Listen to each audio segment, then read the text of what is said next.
আজকে এত বছর উনি জিকির করে, অথচ চা দোকানে টেলিভিশন দেখার আড্ডাটা এখনো ছাড়ে না। বুড়ো হয়ে গেছে, 65 বছর বয়স, 70 বছর বয়স, এখনো টেলিভিশনের আড্ডা ওনার ছাড়ে নাই।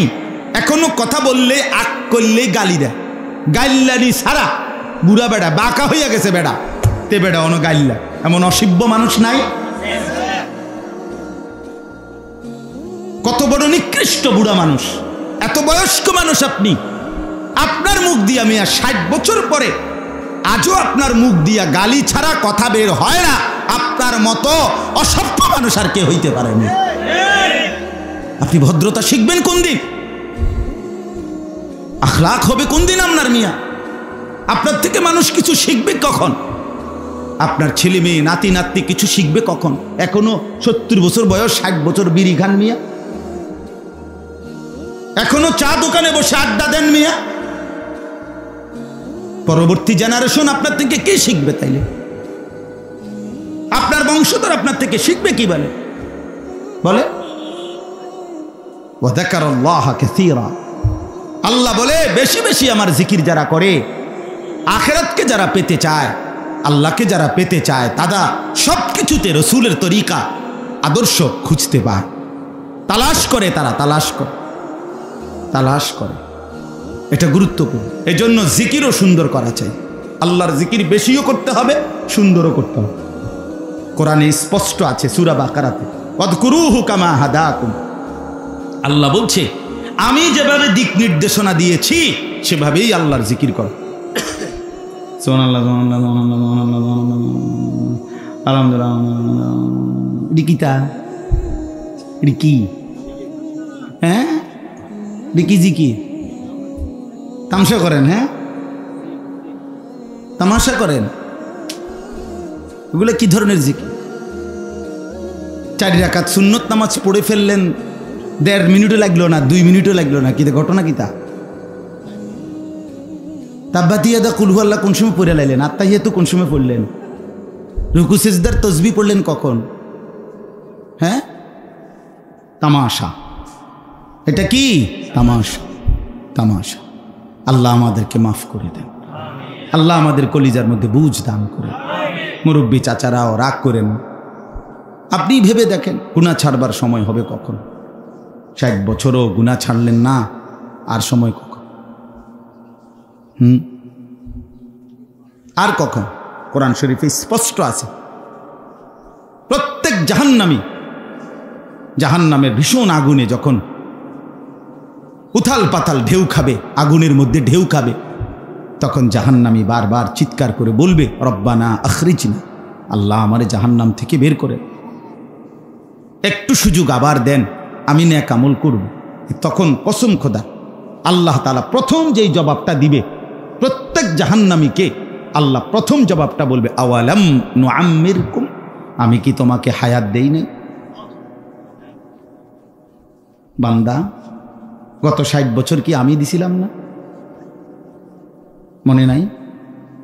গত 50 বছর হায়াত দুনিয়ায় যে থাইকে আসছো সেটা কি আমি দেই নাই? কি চাচ্ছ আবার? কিসের হায়াত চাচ্ছ? সেটা তো আমি দিয়ে আসছিলাম। আওয়ালাম নুআম্মিরকুম, এই জন্য আমাদের প্রত্যেকের হায়াত জিন্দিগি, দোস্ত নওজোয়ান, তোমারও জিন্দিগি আমারও জিন্দিগি, তোমার সময়ের এই যৌবনের এই টাইম, এটা কিন্তু আল্লাহ জিজ্ঞেস করবে যে এটা আমি দিছিলাম না? আমি দিছিলাম না? কেন নামাজ পড়তে পারলা না? সময় ছিল না বলে? সময় তোমার আব্বার সময়? মোবাইল টিপতে টিপতে আসর মাগরিব এশার নামাজ শেষ করে ফেলেছ। বন্ধুদের আড্ডায়, ওই বন্ধুরা তোমার বাপ? কি বন্ধু বলুন? ওরা তোমার সমস্ত প্রয়োজন পূরণ করে দেয়। সামান্য পেটে ব্যথা হইলে তখন এই বন্ধুদেরকে ডাকেন না আল্লাহকে ডাকেন? তাহলে ওই দুষ্ট জানোয়াররে যে তার পিছনে আড্ডা দিয়া যে সময় শেষ করলে, হ্যাঁ? আল্লাহ আমাদেরকে হায়া, লজ্জা, শরম দান করে। লজ্জা জীবনের বড় সম্পদ। আল হায়াউ শু'বাতুম মিনাল ঈমান। নবী সাল্লাল্লাহু আলাইহি সাল্লাম বলেন ঈমানের সবচেয়ে গুরুত্বপূর্ণ একটি শাখা হায়া, লজ্জা, বিবেক, অনুভূতি। আহা কি করছি, কার জমিনে, কার রিজিক খেয়ে, কার আসমান আর জমিনে আমি নাফরমানি করছি। এই লজ্জাটা আসা, অনুভূতি, হায়া শেষ, অনেক বড় সম্পদ। নবী সাল্লাল্লাহু আলাইহি সাল্লাম বলেন ইযা লাম তাস্তাহি ফাসনা মা শিত, যখন হায়া লজ্জা চলে যায় তো যা ইচ্ছা তুমি তাই করো, যা নাফরমান, তোর যা মন চায়, তোর জন্য শরমে নাই। আর কি, আর কি? এই যে সমস্ত ছেলে দেখবেন রাস্তার পাশে পেশাব করে, এগুলোর কোনো শরম নাই, এরা এরপরে কোনো কিছুতে আর লজ্জা বোধ করেন। আপনি দেখেন এই ছেলেগুলোর আর কোনো কিছুতে, এতে জন জিন্দেগি কুত্তার মতো বানাইয়ে লাইছে, আর কি হেতে তো শরম খুললে এলাইছে। এইবার আর তার কিছুতেই লজ্জা হয় না। এবারে হেরে দেখে যদি কেউ বুড়া মানুষ, জোয়ান মানুষ, আলেম মানুষ, হুজুর মানুষ, যেই দেখুক হের মোবাইল হে টিপে, হ্যাঁ তো শরমে নাই, এনে দেখলেই কি আপনি না দেখলেই কি, ওর তো কোনো লজ্জাই নেই। ওরে আর কে বাধা দিবে? মানুষে দেখলে কি, মানুষে দেখে কাটা কার দোষ? আপনি দেখছেন কা কথা বুঝছেন না? আমি আপনার কইছি নি আমার দিকে চাইয়ে থাকতেন, আমার মোবাইলে আমি টিপি, আপনার সমস্যা কি? না আমার কোনো সমস্যা নাই, তোমার শরম নাই এটা বুঝছি আর কি, এটা একটু সমস্যা হয়েছে। এজন্য মানুষের লজ্জা যখন চলে যায় সে যা ইচ্ছা তাই করতে। হ্যাঁ বন্ধু, এটা বড় সম্পদ। হায়া, হায়া ইনকিবাজুন নফস, অন্তর সংকুচিত হয়ে যাওয়া আল্লাহর নাফরমানির ভয়ে, যে হায় আমি কেমনে করি নাফরমানি, কার নাফরমানি করছি, কেন করছি, কেন আল্লাহর সেজদা করলাম না? কি উত্তর বলেন? এই যে কয়জন বসছেন বলেন আপনারা, নওজোয়ান ছেলে তোমরা বলো ভাই, আজকে যারা এশার নামাজ পড়ো নাই, কেন পড়ো নাই? এখন যে জানোয়ারের মতো গিয়া ঘুমায় যাইবা, কেমনে ঘুমাইবা? বেশরম, বেহায়া, এই নির্লজ্জ, ঘুমাইবা কেমনে? আরে নাফরমান, ঘুমাইবা কেমনে? কার জমিনে ঘুমাইবা? কার আসমানের নিচে ঘুমাইবা? শরম, মুসলমান পরিচয় দাও অথচ সেজদা দাও না, এত বড় নির্লজ্জ বেহায়া। জঙ্গলে যাও না কেন? ওরা না বেনামাজি সব, ওই যে হাইওয়ান জানোয়ার যেগুলো সুন্দরবনে থাকে, জানোয়ার, আফ্রিকার জঙ্গলে যাও, তাইলে না তোমার সঙ্গী পাবে, ওরাও তো সেজদা দেয় না। তুমি মানুষের সমাজে থাকো কেন? মুসলমানের এলাকায় থাকো কেন বেটা?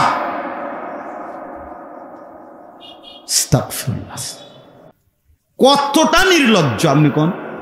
মানুষের তো একটা সামান্য কমন সেন্স থাকে, কি রে আমি মুসলমান, আমার বাপ দাদা মুসলমান, আমগো গ্রামটা মুসলমানের, আমরা বাড়ির চারদিকে সবাই মুসলমান, আমগো গ্রামে মসজিদ আছে, আজান হয়, ইমাম সাহেব আছে, হুজুর আছে, মাদ্রাসার ছাত্র আছে, এতটি মানুষের সামনে আমি বেনামাজি অসভ্যর মতো হাঁটি। আচ্ছা এটা কি তাই তুই কি প্লাস্টিক রে? আচ্ছা কি মানুষ রে এটা? আপনি বুঝছেন না? এটা তো মানে ন্যূনতম লজ্জা নাই, এখানে ন্যূনতম শরম নাই, এটা এটা একদম বেশরম, একদম বেহায়া, বেনামাজি একদম বেহায়া। ওরে জঙ্গলে মানায়, ওরে জঙ্গলে মানায়, ওরে হাইওয়ান জানোয়ারদের সাথেই মানায়। উলাইকা কাল আনআম, আল্লাহ বলছে মনের ইচ্ছে মতো যে চলে, কোরআনের আয়াত এটা বন্ধু, সে জানোয়ারের মতো। কিসের মতো? হ্যাঁ হ্যাঁ, বাল হুম আদাল্লু সাবিলা, আল্লাহ বলে না না, জানোয়ারের মতো না, বরং তার চাইতেও নিকৃষ্ট পথ হারা, যে মঞ্জিল চেনে না, গন্তব্য চেনে না, ঘর চেনে না, কোথায় ফিরে যাবে শেষ পর্যন্ত তাও জানে। আল্লাহ আমাদেরকে মাফ করে দেন। فخلف من بعدهم خلف أضاعوا الصلاة واتبعوا الشهوات فسوف يلقون غيا আল্লাহ বলে নিকৃষ্ট সেই প্রজন্ম যারা নামাজ নষ্ট করে আর মনের ইচ্ছে মতো চলে। ওই জেনারেশন নিকৃষ্ট জেনারেশন, ওই প্রজন্ম নিকৃষ্ট প্রজন্ম যারা নামাজ নষ্ট করে এবং মনের ইচ্ছে মতো চলে। আল্লাহ বলে ফাসাউফা ইয়ালকাউনা গাইয়া, আমি অচিরেই তাদেরকে জাহান্নামের সবচেয়ে নিকৃষ্ট গর্ত, সবচেয়ে ভয়ঙ্কর আযাবের গর্ত জাহান্নামে একটা আছে, সেটার নাম হলো গাই। হাদিসে আছে, কোরআনে আছে, এটা কোরআনের আয়াত। আমি গাই নামক জাহান্নামের সবচেয়ে বেশি আযাবে ভরপুর পূর্ণ গর্তে এই নাফরমানদেরকে ছুঁড়ে মার। বন্ধু বিশ্বাস, এটা কোরআনের আয়াত। এই ছেলেরা বিশ্বাস করো বাপ, কসম খোদার, এটা কোরআন শরীফের আয়াত। সত্য করে কইলে, আমি কালকে হজের থেকে আইছি। হাজি সাহেব গিয়ে উল্লাহটা করে, আমার হজ্জের পরে আজকেই প্রথম মাহফিল। গতকালকে আমি মাগরিবের আগে আসছি মদিনা শরীফ থেকে। হ্যাঁ, এজন্য এরা নিকৃষ্ট প্রজন্ম। আল্লাহ আমাদেরকে মাফ করে দেন।